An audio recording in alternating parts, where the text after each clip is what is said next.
a number of issues coming out of Eskom then this afternoon. Eskom having said that they've started implementing stage 6 rolling blackouts this hour. It says that this will happen continuously until further notice, in a statement saying that 11 generators have broken down since yesterday morning, prompting prolonged power cuts. A unit each at the Camden, Duba, Grootvlei, Hendrina, Kendall, and 2 units each at Kriel, Majuba, as well as Matla power stations have broken down. The 11 generators account for 5,084 megawatts of electricity. And of course, the latest now is the fact that the regulator indeed asking then for a tariff increase at this time, as cash-strapped South Africans still have to deal with the issue of load shedding. Let's talk more on this. Maloba Tshehla, are you with us this afternoon?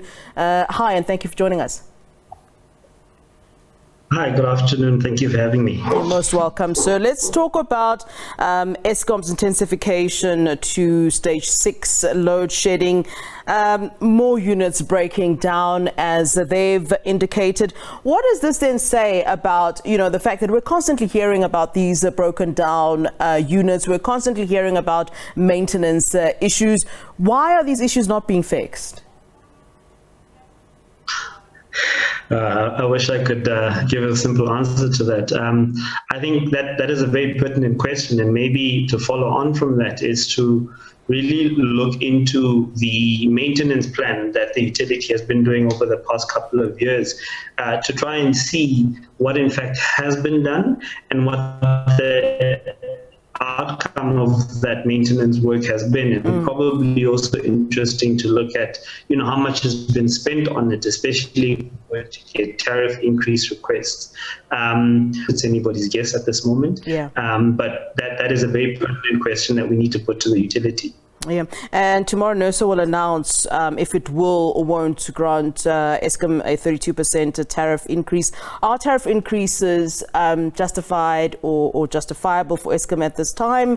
Especially given the fact that we're dealing with load shedding, we're dealing with a problem, and the answer to that problem is pay more.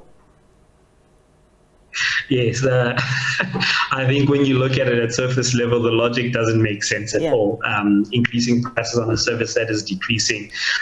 Maybe the economics people will say yes, supply and demand. But the tariff requests really do speak to the utility trying to keep itself afloat.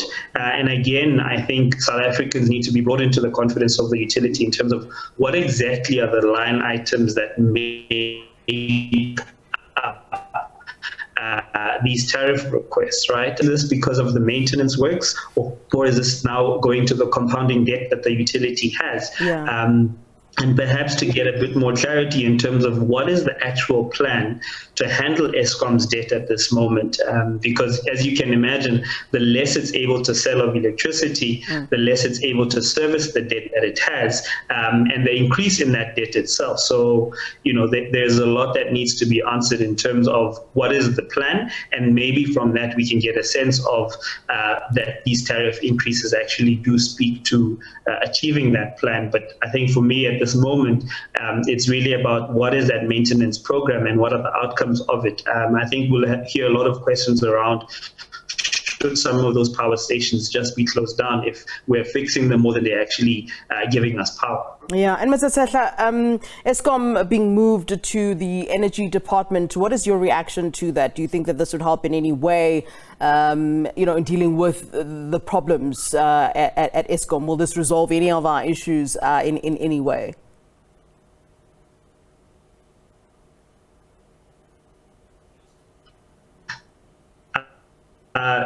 I don't think so. Moved Eskom into the energy portfolio is something that possibly should have been done 10, 15 years ago, just to align the policy mandate of the department with the actual implementation thereof.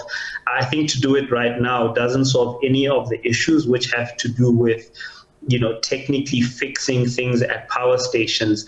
And then secondary to that is to actually having an energy plan in South Africa that is relevant to the day, relevant to the kind of economy that we have, and relevant to the socioeconomic context of South Africa. So the Department of Energy has an integrated resource plan, which again does need to be updated severely, so to speak. But they do not necessarily have the technical know-how required to fix the problems at Eskom. And that's not to say that public enterprises necessarily does, but just shifting it to a new portfolio doesn't mean all of a sudden we're going to get the problem fixed, so to speak. Yeah. And again, if we think of what it'll take, this is probably another multi-year process of changing acts that are in place, replacing the shareholder at Eskom to the Mineral and Resources Energy Minister. So it's not something that, again, can happen in 3 or 4 weeks. It's going to be multiple years. So it doesn't actually add to the solution of the problem at hand. All right. Thank you so very much for giving us your time. Look forward to hearing more from you. That's Maloba Tshehla, who's an energy professional. Thank you so much.